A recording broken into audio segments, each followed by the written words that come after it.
श्री गोकुल नाथ की जय।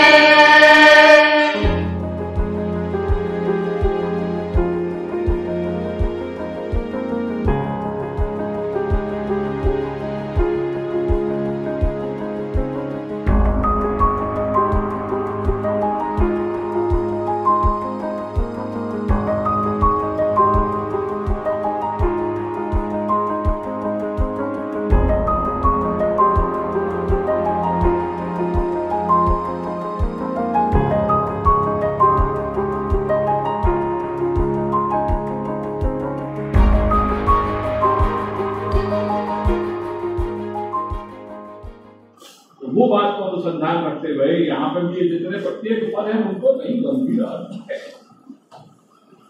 मेरी बात ख्याल में आ रही है? तस्यापि तत्वम, श्रीमद् भागवत की बात होगी। भगवान प्रकट हुए, अवतार काल में सब लीलाएं संपादन करी, जीवन को उद्धार कियो। अनवतार काल में वही कार्य श्रीमद् भागवत के प्राकट्य से भयो। अब श्री भागवत जो है वो कह रहे हैं जैसे भगवान अपने स्वरूप को अनावरित करे तो ही कृपा होकर के वो जीव समझ सके स्वरूप को, या ही प्रकार स्वरूप श्रीमद् भागवत भी बिना कृपा के लग नहीं सके।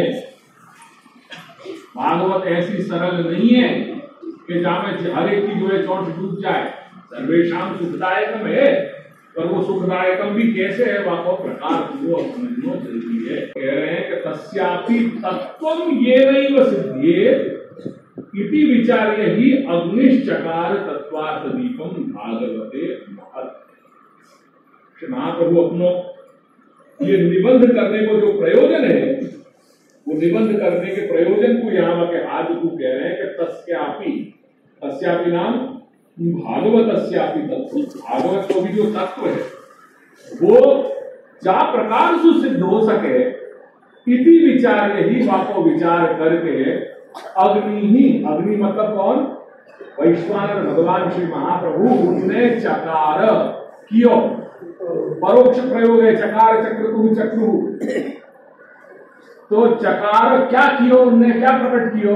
वो भागवत को परम रहस्य समझ में आ सके करके कृपा करके श्री महाप्रभु ने श्रीमद् भागवत के ऊपर तत्वार्थ दीप निबंध, पहले तत्वार्थ दीप निबंध, क्योंकि वही में तो पहले के 4 अर्थ प्रकट किए हैं, सुबोधनी में तो बाकी के छेले 3 किए हैं। तो वो तो और आगे की बात की। प्रारंभिक कौन सी है? पहले चार कौन से? पहले शास्त्रार्थ बोलो। शास्त्रार्थ, स्कंदार्थ, प्रकरणार्थ, अध्याय। ठीक है, ये 4 प्रकट किए। ऐसे जवाब देने तो आनंद आवे। क्यों? कोई को लगे क्या गोकुला जी के सेवक ऐसे। तो अग्निश्चकार तत्वार्थ दीप, तत्वार्थ दीपम कह रहे हैं। गोपी हो तो वो वाली बात है। गोकुलनाथ जी के सेवक कैसे होने चाहिए, या प्रकार के होने चाहिए। अग्निश्चकार तत्वार्थ दीपम करके श्री महाप्रभु ने तत्वार्थ दीप प्रकट कियो। काय के ऊपर? भागवते महत्। ये महत् तत्वार्थ दीप जो है श्री भागवत के ऊपर प्रकट किया, जासु श्रीमद् भागवत के परम रहस्य को जाने जा सके। क्यों? वो सामर्थ्य कौन में है? वो श्री महाप्रभु में ही है। क्योंकि श्री महाप्रभु कैसे हैं? प्रतिपद मणिवर भावांशु भूषिता मूर्ति है। श्री महाप्रभु कैसे हैं? प्रतिपद मणिवर भावांशु भूषिता मूर्ति है करके वो रहस्य प्रत्येक मात्रा को, वो जो एकार्थम सप्तधा जानन, वो एकार्थम सप्तधा जानन कहने को जो सामर्थ्य वो कौन को है? वो स्वयं भागवती के अलावा कौन में ये सामर्थ्य आ सके कि जो शास्त्रार्थ, स्कंधार्थ, प्रकरणार्थ, अध्यायार्थ, वाक्यार्थ, पदार्थ और अक्षरार्थ की एक रूपता है, वह एक वाक्यता को कह सके। क्योंकि स्वयं श्री महाप्रभु प्रतिपद मणिवर भावांशुभूषिता मूर्ति है। एंड देयरफॉर वो भागवत जैसे श्री प्रभु एनम उद्धरिष्यामि करके जो स्वयं के चरण शरण में जीव जाको उद्धार करना चाहे वाकू अपने अपने स्वरूप को अनावरित करें। ऐसे ही श्रीमद् भागवत भी वो नामात्मक स्वरूप भी श्री महाप्रभु के सामने ही अपने मूल रूप को प्रकट कर सकते करके भागवत तच्चापि ये न संसिद्धे व्याख्यानम तन्निरूप्यते। और करके वो तत्वार्थ दीप की भी वो दीप रूपता जासु सिद्ध हो सके, वह तत्वार्थ दीप की कारिकाएं भी स्वयं ने प्रकट करी और वह दीप को जो आलोक है, प्रकाश जो है, वो प्रकाश नाम की व्याख्या भी स्वयं ने प्रकट करी। ये यहाँ श्रीमद् भागवत के या प्रकार को थोड़ा अपन को समझ लो और बाकी को मैंने बता दिया आगे। अंतिम ये चलते चलते या कड़ी में श्रीमद् भागवत ये जब सर्वनिर्णय पूर्ण हुए तो सर्वनिर्णय के अंत में जो कुछ 2-4 श्लोक श्रीमद् भागवत प्रकरण के प्रारंभ में श्रीमद् भागवत की कड़ी छोड़ने के लिए वापस स्वरूप समझाने के लिए गए, वो बात मैंने बताई। अब अपने वहां पे आ गए हैं तो दादाजी यहाँ आज्ञा कर रहे हैं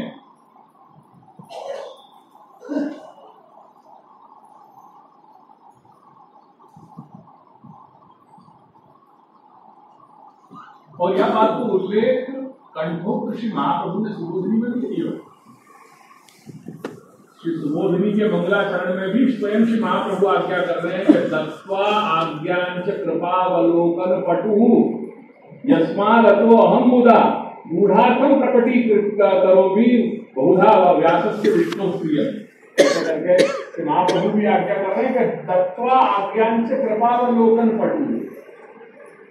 वो कृपावलोकन पटु हैं।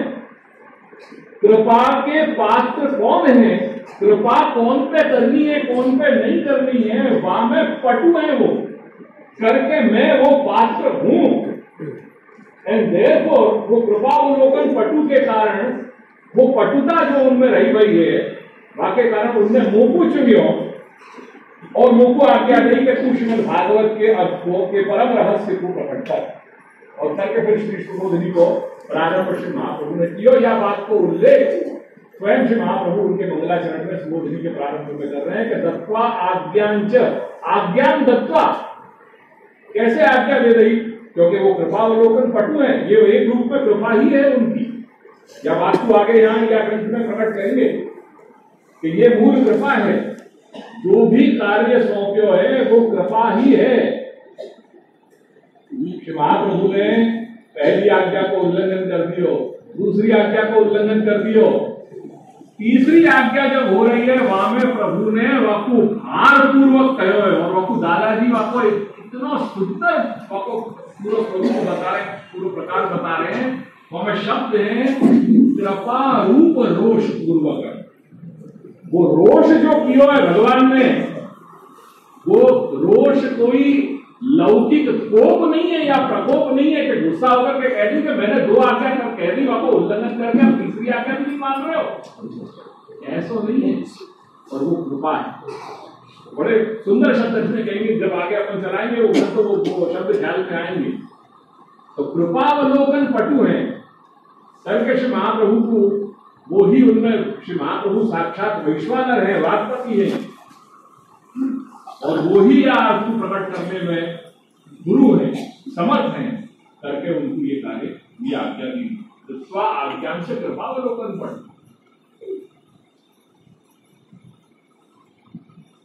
और जो अपने हैं उनको फेवर तो करेंगे ही ना, जो अपने उनको फेवर तो करेंगे ही करेंगे करके वो फेवरिज्म की जो है वो भी बात को जो फेवर किया है वो बात भी स्वयं किया है। व्यासस्य विष्णु प्रिय, क्योंकि मैं उनको प्रिय हूं, यानी उनको वो कार्य सौंपे है। ये बात भी वास्पष्ट श्री महाप्रभु ने आज्ञा करी है। स्वस्वरूपम श्री भागवतम 12 स्कंधात्मकम प्रकटीकृत्य तदर्थ प्राकट्य। श्रीमद् भागवत के परम निगूढ़ रहस्य को बताने में स्व अतिरिक्त, स्वयं के अतिरिक्त और कोई भी योग्य नहीं है, कोई वह अर्थ के साथ न्याय नहीं कर सके। जो मेरा स्व मनोभिलषित अर्थ है वह स्व मनोभिलषित अर्थ को प्रकट करने को सामर्थ्य इनमें ही है। ये बात जानते हुए स्व अतिरिक्तस्य अन्यस्य अयोग्यतां ज्ञात्वा जान करके और स्ववाद अधिपति रूप श्री वल्लभाचार्य प्राकट्यम विधाय स्वयं के मुखारविंद स्वरूप वदनावतार श्री महाप्रभु को प्राकट्य करके दोनों उभय श्री प्रभु और श्री स्वामिनी जी के दोनों के उभय युक्त मुखारविंद स्वरूप वदनावतार श्री महाप्रभु हैं, ये उनको प्राकट्य विधान कर वो प्राकट्य करके तदर्थ प्राकट्य आज्ञांच दत्वा और श्रीमद् भागवत के अर्थ को प्रकट करने की आज्ञा दी। जहाँ बात को उल्लेख श्री महाप्रभु ने सुबोधन में कर दिया, जो मैंने अभी बात बताई, दत्वा आज्ञांच प्रभावलोकन पटु ये कहकर वो श्रीमद् भागवत के अर्थ को प्रकाशित करने वाली श्री सुबोधनी नाम की व्याख्या प्रकट करें। ठीक है, मूल संदर्भ इतना ही है,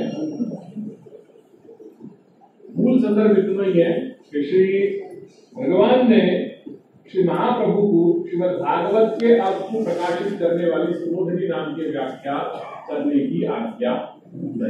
बस बात संबंध इतना ही है, विस्तार बहुत हो गया या कि बीच की कहानी बहुत आ गई, और मूल में जो अर्थ अगर ये वाक्य को बैठाएंगे और बाकी को सब अगर अपन अर्थ को सिर्फ आपको निकटान्वय करने जाएंगे, निकट अन्वय करेंगे तो वो बात उतनी बैठेगी। भगवान तदर्थ प्रकाशिकाम सुबोधिनी उदारितवान, भगवान ने श्री महाप्रभु को प्रकट करके और श्रीमद् भागवत के अर्थ को प्रकाशित करने वाली निगूढ़ परम रहस्य को प्रकट करने वाली श्री सुबोधिनी नाम की व्याख्या प्रकट करने की आज्ञा दी। एक बात पूरी, तत्र क्रमेण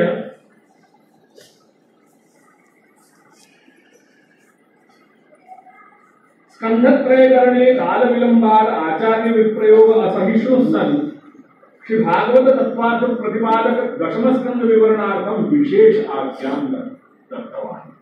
पहले आज्ञा दी, अब आज्ञा के बाद यहाँ विशेष आज्ञा दी। ये दूसरे वाक्य की कड़ी हुई। पहली आज्ञा आती है सुबोधनी प्रकट कर, बात पूरी। अब विशेष आज्ञा क्या दी कि क्रमेण जो सुबोधनी लेखन में प्रवृत्त है ये आज्ञा मान करके श्री महाप्रभु तो क्रमशः तो चल रही है, तो स्कंद पहलो स्कंद, प्रथम स्कंद, द्वितीय स्कंद, तृतीय स्कंद, या प्रकार पूर्ण संपूर्ण जो है वो द्वादश स्कंदन की व्याख्या करनी है। तो तत्र क्रमेण स्कंध त्रय करणे 3 जब स्कंद पूरे हो गए, वाके बाद काल विलंबाद, वहां ये 3 अर्थ करने में काल विलंब है। क्या बोलो? समय निकलने लगे, क्योंकि ये करने के साथ साथ कई कार्य श्री महाप्रभु साथ में कर रहे हैं। पृथ्वी परिक्रमा तो 11 वर्ष के भय श्री महाप्रभु तब से प्रारंभ कर ली, तो 11 वर्ष तो जो लौकिक बुद्धि जो लोक गोचर जो स्वरूप हो वो स्पैन बहुत कम हो, वही में ये सारे कार्य करने हैं करके 11 वर्ष तो प्रारंभ हो चुके हो, और वहां में ये सारे कार्य करते करते जब ये आज्ञा हुई सुबोधनी लेखन की, तो वो प्रारंभ की और 3 स्कंधन तक जो है वो कम व्याख्यान को चले हो, वो करने में काल विलंब अधिक हो गया। तो बहुत सारे कार्य थे, पृथ्वी परिक्रमा चल रही थी, कई कई जगह जो वार्ता है अपन को बता रहे हैं, वहां पे अन्य अन्य हर जो है स्थलन पे जानो, वहां में दैनिक जीवन को उद्धार करना हो, कई जगह शास्त्रार्थ करना पड़ता था, कई जगह बहुत सारी चीजें वही जिसको अपन वार्ता में पढ़ी रहेंगे क्या क्या उनके जीवन में करके काल विलंबा आचार्य वियोग असहिष्णु,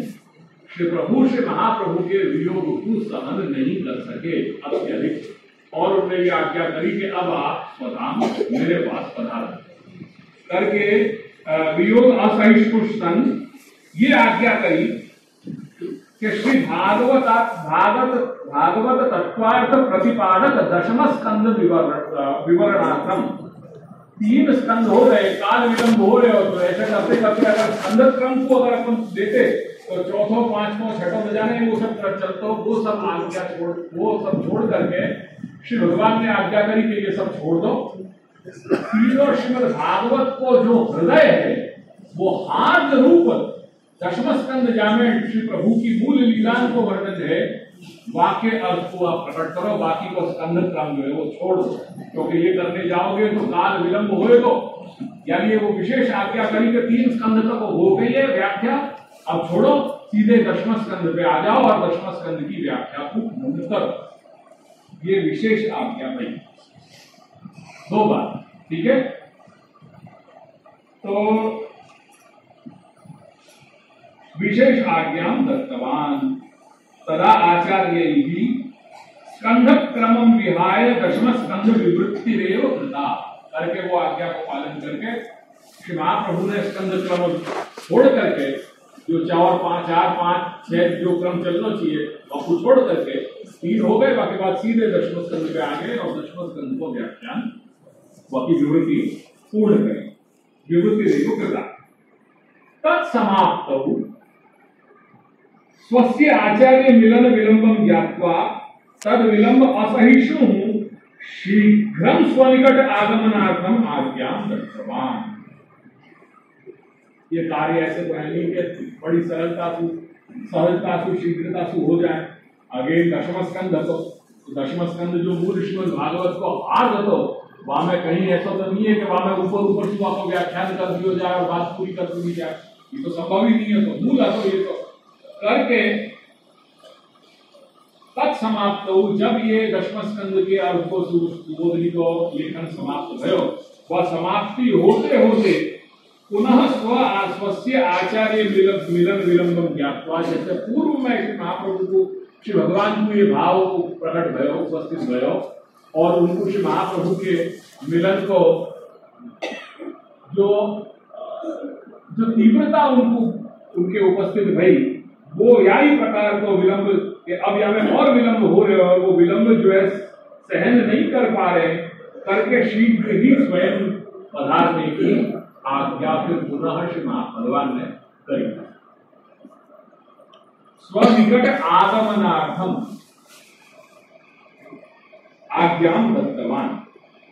अब यह जंचर पे क्या हो रहे हो ये समझो, या तो बड़ी गंभीरता से समझने को प्रयास करियो। मैं या अर्थ को कहने में सक्षम या समर्थ हो पाऊं कि नहीं, या मैं पहले ही दादाजी की चरणारविंद के रक्षण को प्रार्थना कर रही हूं कि कहीं मेरे से वो जो अर्थ में करने जा रहे हूं वह अर्थ में अविवेक न हो जाए। मैं अपना पूर्ण प्रयास करूंगा ये करने में, क्योंकि ये बड़ी गंभीरता है। ये जो अपशब्द जो यहाँ श्री महाप्रभु आज्ञा कर रहे हैं, श्री दादाजी जो आज्ञा करने जा रहे हैं कि क्या वो जंक्चर है, क्या मूवमेंट है और श्री महाप्रभु के मन में क्या चल रहा है कि जाके कारण ये आज्ञा को उल्लंघन करने की बात यहाँ आई, वो बात यहाँ समझा रहे हैं श्री दादाजी। तदा आचार्य स्व सौभाग्य प्रौढ़िम अवलंब्य, ये प्रौढ़ी भाव जो है ना, इतना ये शब्द तो बहुत सरल कह दिया, पर वाकई पीछे की जो पूरी जो भावना है, वाकई पीछे का जो गांभीर्य है वो अपन सबको यहाँ ध्यान रखना है। या लिए मैंने वहां पर अर्थ लिख लियो है, मैं वो लिख करके ही मैं समझाऊंगा या लिख करके ही बोलूंगा, ताकि वाकई पूरी जो आपको गांभीर्य है आप लोगों के ख्याल में आ सके। तदा आचार्य स्व सौभाग्य प्रौढ़िम अवलंब्य स्वचिकीर्षित संपूर्ण श्री भागवत विवरणस्य अजातत्वात् स्वस्य धर्मी मार्गीयत्वात् तन्मार्ग भाव प्रौढ़्या वारद्वयम् आज्ञोल्लंघनं कृतवन्तः, तथापि भगवान आचार्य मिलनं स्वस्य अत्यन्तम् आवश्यकम् इति श्री भागवत विवरणार्थं दत्त आज्ञामपि अन्यथा कृत्वा अति कृपा रोषपूर्वकं पुनः स्वनिकट आगमनार्थं तृतीय आज्ञाम दत्तवान। तीसरी आज्ञा भी दी। अब या तो मैं पढ़ ही लूंगा, क्योंकि यहाँ पे काफी चिंतन किया बहुत, या तो कैसे क्या रूप में कहो जा सके। जो भाव प्रौढ़ी है या प्रौढ़ी भाव है, या तो कहने के लिए बहुत विवेक रखना जरूरी है। अगर लौकिक भाव जरा भी आ जाए मुश्किल।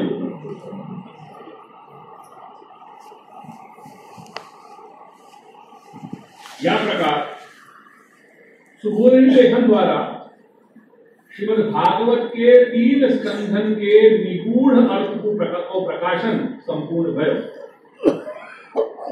परंतु ये करवे में अधिक काल विलंब हो गयो। यह काल विलंब को सच्चिदानंद घन श्री प्रभु सहन नहीं कर पाए और आपने श्री महाप्रभु को श्रीमद् भागवत के स्कंध क्रम छोड़कर श्रीमद् भागवत के हार्द रूप 10वें स्कंध की सुबोधनी प्रकट करने की विशेष आज्ञा दी। ख्याल में आ रहा है? श्री महाप्रभु ने भगवत आज्ञा मान के स्कंध क्रम को त्याग करके 10वें स्कंध को विवरण शुरू कर दिया। 10वें स्कंध को विवरण पूर्ण होने पे पुनः श्री प्रभु को ये लगे कि स्वयं को श्री महाप्रभु के साथ मिलन हुए में और अधिक विलंब होने की संभावना है, और विलंब होने की संभावना है। अतः भगवान ने श्री महाप्रभु के स्वयं के निकट आवे की स्वधाम पधारने की शीघ्र ही आज्ञा करी। आज्ञा प्राप्त तो हो गई, आज्ञा प्राप्त तो हो गई थी, परंतु जा कार्य को पूर्ण करने की तीव्र मनोकामना थी। श्री महाप्रभु को श्री प्रभु ने कौन से क्या हेतु दिया भूतल में प्रकट कराया? वो उद्धार को माध्यम का क्या तो श्रीमद् भागवत, बाकी बिना तो संभव नहीं है। तो जो अपन देख रहे वहां कि श्रीमद् भागवतम सर्वेशाम अत्यंतम सुखदायकम इत्यादि कह दियो। तस्यापि तत्वम ये नहीं बस ये संसिद्धि तदर्थम व्यास उत्तमन। तो वो करने की आज्ञा श्री महाप्रभु ने, श्री भगवान ने श्री महाप्रभु के बाद आज्ञा के कारण या भूतल में प्रकट किया स्वयं के वदनावतार रूप में करके। दो बात सामने आई, दो बात सामने आई। भगवान की आज्ञा कि भूतल पर प्रकट होकर के दैवी जीवन को उद्धार करो और ये सब कार्य पूर्ण करो, साइमल्टेनियसली दूसरी आज्ञा के अब वापस आ जाओ। ये दो आज्ञाएं साथ में आकर के खड़ी हो गई। अब करनो क्या? क्योंकि जो कार्य सु, जो हेतु सु, जो प्रयोजन सु श्री महाप्रभु को प्रकट किया हो तो श्री भगवान ने, वो तो सब आधो अधूरो रह गए हो। तो और यहाँ पे दूसरी बाजू, यहाँ पे आज्ञा पे आज्ञा, आज्ञा पे आज्ञा हो रही है कि वापस पधारो, तो आपकी आवश्यकता है। अब करनो क्या? ये धर्म संकट, लौकिक भाषा में कह रहा हूं, वहां धर्म संकट नहीं है। अगर मेरे शब्द को बहुत माप तोल करके सुनियो, वो धर्म संकट जैसी स्थिति कहने के लिए, मैं आपको समझाने के लिए, अपन समझ सके या लिए ये बात रख रहा हूं, क्योंकि दोनों भगवत आज्ञा हुई है। जो प्रयोजन सु प्राकट्य है वो भी भगवत आज्ञा है, और सारों कार्य छोड़ के जो स्थिति में जाए, चाहे वो अपूर्ण है तो अपूर्ण, वो सारों कार्य वहां छोड़ करके एज इट इज आ जाओ, वो आज्ञा भी भगवान की है। तो करनो क्या? ऐसी स्थिति हो गई जैसे एक तरफ कुआं है, दूसरी तरफ खाई है, जानो तो जानो क्या, करनो तो करनो क्या, ऐसी स्थिति अभी। वो प्रकार की एक मानसिकता थोड़ा वो समझने को प्रयास करियो। आज्ञा प्राप्त तो हो गई थी, परंतु जो कार्य को पूर्ण करने की तीव्र मनोकामना थी। श्री महाप्रभु चाहते हैं कि ये कार्य जो श्री भगवान की आज्ञा है ना, वो आज्ञा पूर्ण होनी ही चाहिए कोई भी कीमत पे। वहां में कहीं कोई आज्ञा है वो पूर्ण होनी चाहिए। ये कार्य कियो है, ये कार्य बाकी है, ये कार्य करना ही है। तो वो तीव्र मनोकामना थी संपूर्ण श्रीमद् भागवत के विवरण को प्रकट करने को। क्यों? वाके बिना उद्धार संभव नहीं है। तो वो कड़ी तो जोड़नी ही थी, वो कड़ी जोड़नी थी। जैसे आज क्या हुआ, उदाहरण दया, श्री महाप्रभु ने 2 भाष्य प्रकट किए, वैसे तो 3, क्योंकि गायत्री भी अपने गायत्री भाष्य भी प्रकट किया, पूर्व मीमांसा भाष्य भी प्रकट किया और उत्तर मीमांसा भाष्य भी प्रकट किया। उत्तर मीमांसा भाष्य को अपन अणुभाष्य के रूप में जानते हैं।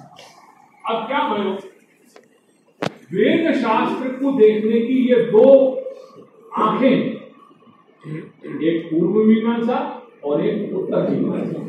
अब क्या बोलो, ये एक यज्ञ रूप है और एक ज्ञान रूप है। ये दोनों मिलकर के हरि के भगवान के स्वरूप हैं। अपन के पास एक आंख जो है, एक दृष्टि तो अपन को मिल गई, अणुभाष्य रूप एक दृष्टि मिल गई, पर जो दूसरी दृष्टि होती जासु अपनी पूरी विजन अपना पूरा संपूर्ण बन पाता। जैसे अपन जब दोनों आंखों से देख रहे हैं और मान लो अपन एक आंख बंद कर दें तो अपन को विजन जो है, अपनी दृष्टि है कैसी हो जाएगी, आधी हो जाएगी ना। आज की तारीख में अपनी दृष्टि ऐसी आधी है। क्यों? क्योंकि अपने पास पूर्व मीमांसा भाष्य श्री महाप्रभु को उपलब्ध नहीं है। किंवदंती है, क्योंकि श्री महाप्रभु अपने निबंध में ही आज्ञा कर रहे हैं कि आ विषय में मारा पूर्व मीमांसा भाष्य में प्रकट કર્યો છે, તેથી વિશેષ જિજ્ઞાસુઓ ત્યાંથી એ સંદર્ભને જાણી લે। આ એક વાક્ય નિબંધમાં મળી રહ્યો છે, તેથી અનુમાન કરીએ છીએ કે શ્રી મહાપ્રભુએ પૂર્વ મીમાંસા ભાષ્યની રચના પણ કરી હશે, પણ દુર્ભાગ્યથી આજે આપણી પાસે એ ઉપલબ્ધ નથી। દાદાજી આ જ ગ્રંથમાં આગળ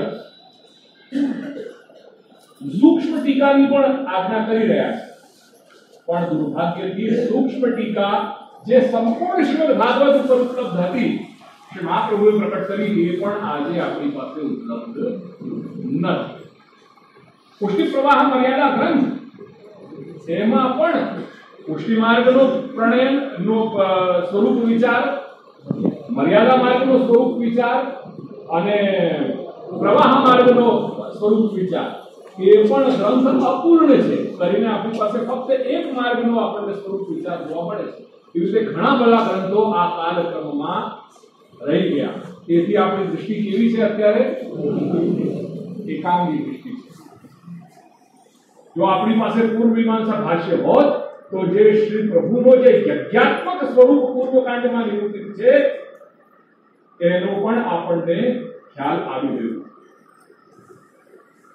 ये इंपॉर्टेंस है, ये मुख्यता है, ये आवश्यकता है या बात की, ये समझने को प्रयास करिए करके वो भगवत अर्थ कहीं बाकी नहीं रह जाए, या प्रकार की ये बात की टीस श्री महाप्रभु को बार बार उठ रही है उनके हृदय में कि ये आज्ञा सुनो को भेजो है।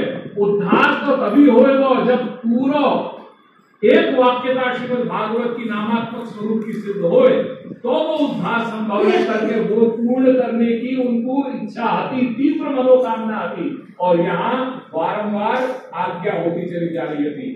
समझ में आ रही है क्या स्थिति है? ये धर्म संकट जैसी स्थिति यहाँ बता रहे हूं मैं, लोक दृष्टि को समझाने के लिए कह रहा हूं। ऐसा कुछ नहीं है, साक्षात ईश्वर है। अगर मैं अर्थ घटन में कहीं मेरे को अविवेक हो रहे हो तो श्री महाप्रभु दादाजी को क्षमा करें। ये कहते भाई मैं ये घटन को कहन या को बताने को प्रयास कर रहे हैं, तो ये आज्ञा प्राप्त हो गई है। अब क्या भयो, एक तरफ से भगवत आज्ञा होती चली जा रही है, और जो कार्य के हेतु श्री महाप्रभु को प्राकट है वो प्रयोजन भी वहां पे अपूर्ण है, वो फुलफिल नहीं हो पाएगा। बहुत सारे काम ऐसे हैं कि जो करने बाकी है। और ये जो द्वंद्व चल रहे हुए परिणामतः श्री महाप्रभु के मन में ये विचार आयो कि मैं सच्चिदानंदिक रसरत्व परब्रह्म परमात्मा भगवान श्री कृष्ण के मूल मार्ग से जुड़ो गया हूं। यहाँ शब्द दादाजी के रहते धर्मी मार्ग। शब्द क्या है? धर्मी मार्ग। अब धर्मी से तात्पर्य यहाँ पे मूल मार्ग, मैंने आपको बहुत सरल अर्थ आपको मूल कर दिया है कि ये मूल श्री ब्रजभक्तन के और श्री प्रभु की जो क्रीड़ाएं हैं वह मूल लीला से जुड़ो भयो ये मार्ग है, जाको अपन अविहित कह रहे हैं, जाको कहीं विधान नहीं है ये मार्ग करके। ये जो अविहित मार्ग है अपना शुद्ध पुष्टि भक्ति मार्ग, वो मूल मार्ग से जुड़ो भयो हूं। और श्री प्रभु ने मुकु अति महत्वपूर्ण प्रयोजन सु या भूतल पे स्वयं के वदनावतार के रूप में प्रकट किया है। ये मेरो सबसु बड़ो सौभाग्य है। दोनों में अभेद है, यही कछु न संदेही। श्री प्रभु और श्री महाप्रभु में कोई अंतर नहीं है, दोनों एक ही है। वस्तुतः कृष्ण एवं, तथापि या प्रकार को विचार वहां पे उपस्थित हो रहे हैं कि ये मेरा सबसे बड़ा सौभाग्य है, मेरे प्राकट्य को प्रयोजन कोई भी रूप में सफल होना चाहिए। श्री महाप्रभु ने स्वधाम पधारवे की भगवद आज्ञा को स्व सौभाग्य मान्यो।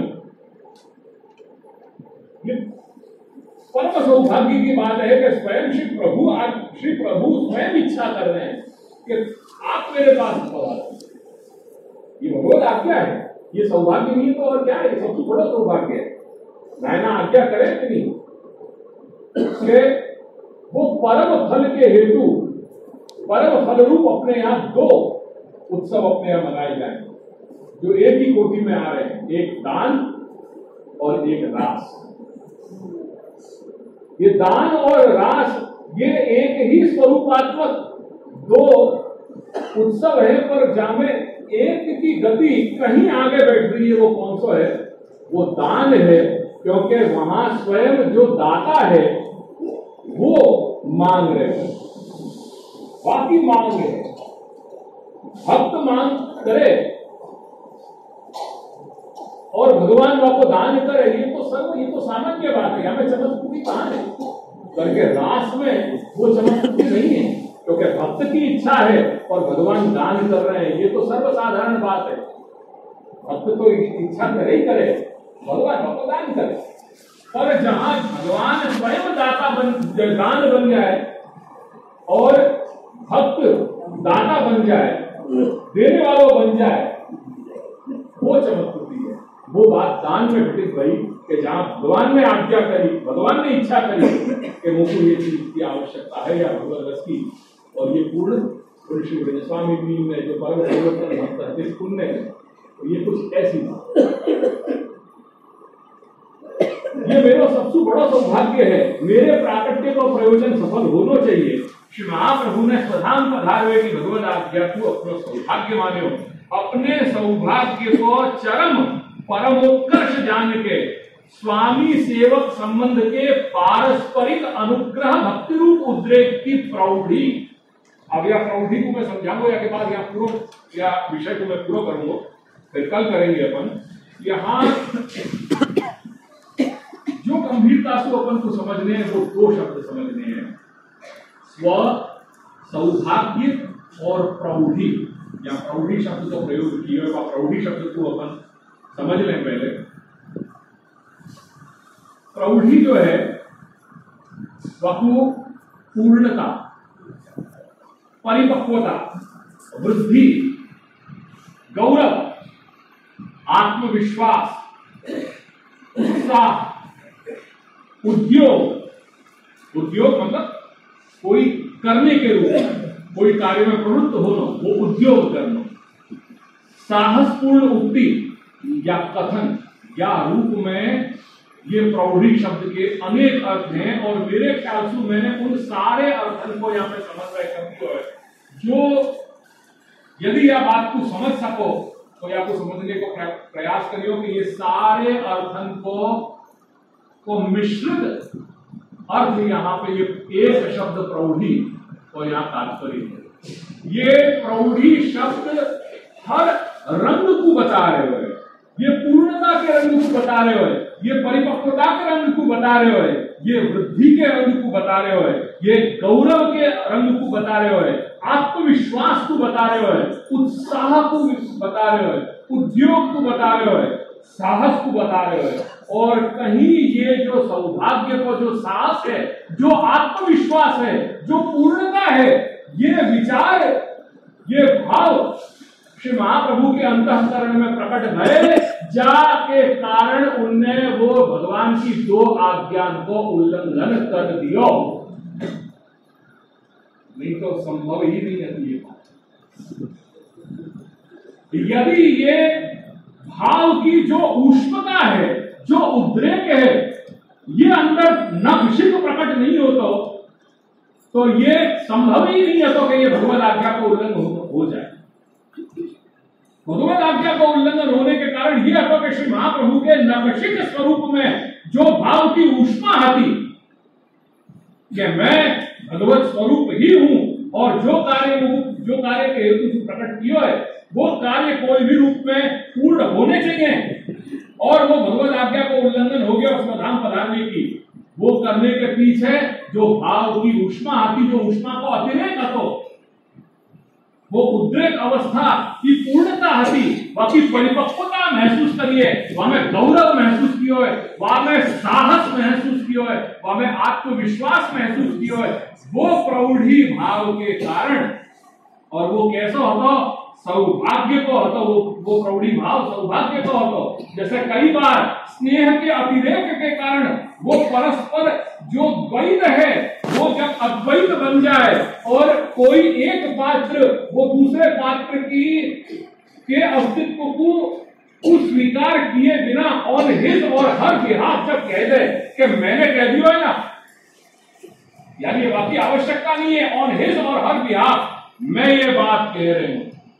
क्या प्रकार के भक्त और भगवान के परस्पर सौभाग्य का हैं। प्रियेषु सौभाग्य फला ही चारुता, प्रियेषु सौभाग्य फला ही चारुता। तो ये चारुता क्या है? ये परस्पर जो स्नेह की अतिरेक को अनुभव है पति पत्नी के बीच में, नायक नायिका के रूप में, वो जो अतिरेक है वो अतिरेक ही सौभाग्य को मद है।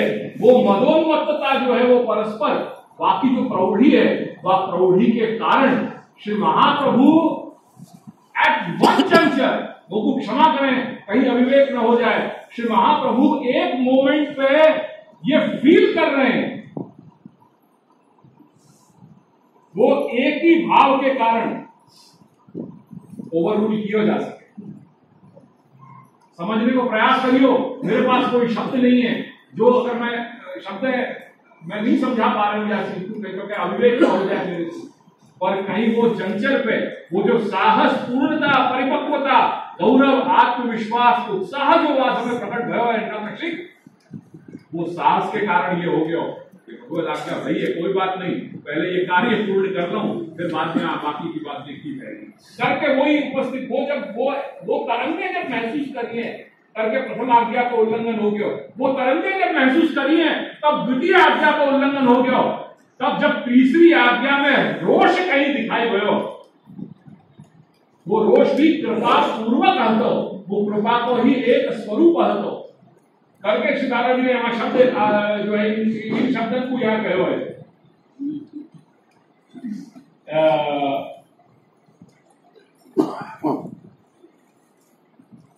दत्त आज्ञाम अपि अन्यथा कृत्वा अति कृपा रोष पूर्वकम पुनः स्वनिकट आगमनार्थम तृतीय आज्ञाम दत्तवान।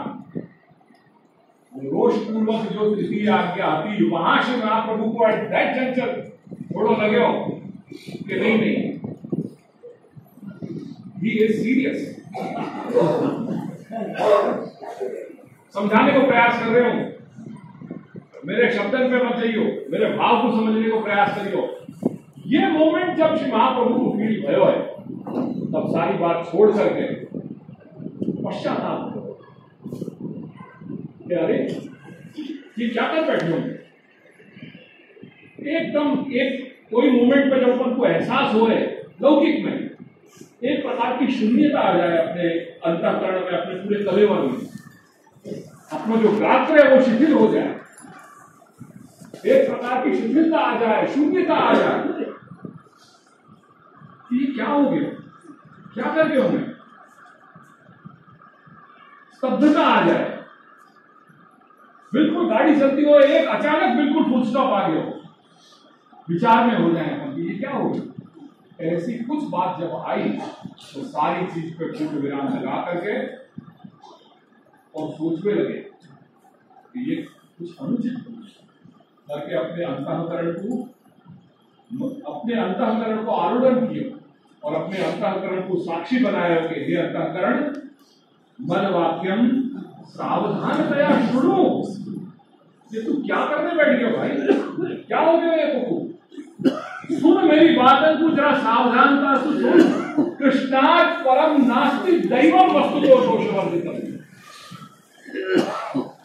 कृष्ण से बड़ा देव वस्तुतः दोषवर्जित देव कोई है नहीं। उनकी आज्ञा हो गई, तू क्या करने बैठे हो? अरे उन्हीं की तो आज्ञा आती है सब कार्य कर, और बाद में उनकी आज्ञा हो गई कि वाइंडअप कर। वो जो स्थिति में है, आज्ञा गुरु नाम ही अविचारणीय सातु आचरणीय है। गुरुजनन की आज्ञा पर कभी विचार नहीं किया जाए, वापस तो आचरण किया जाए। अगर विचार करने बैठे तब तो बात सब पूरी हो गई, कहानी पूरी, उठ जाओ बस। आज्ञा गुरु नाम ही अविचारणीय। गुरु की आज्ञा हो गई, वहां पे विचार नहीं किया जाए, वहां पे तो आचरण ही किया जाए। तो ये क्या करने बैठे? क्या प्रकार को एक मनोभाव उपस्थित भयो, और वो फिर स्वयं के अंतःकरण को वो जो एक परिस्थिति, एक शून्यता की आगे लौकिक दृष्टि से समझाने को प्रयास कर रहे हूं। ईश्वर है, महाप्रभु को प्रबोधन की आवश्यकता नहीं है।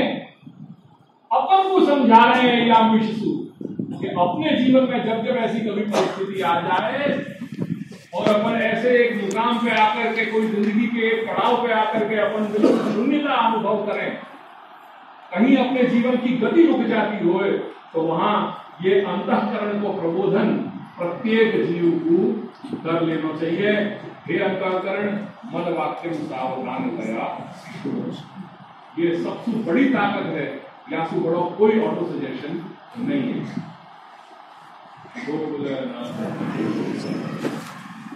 आगे जब कंटिन्यू अपन करेंगे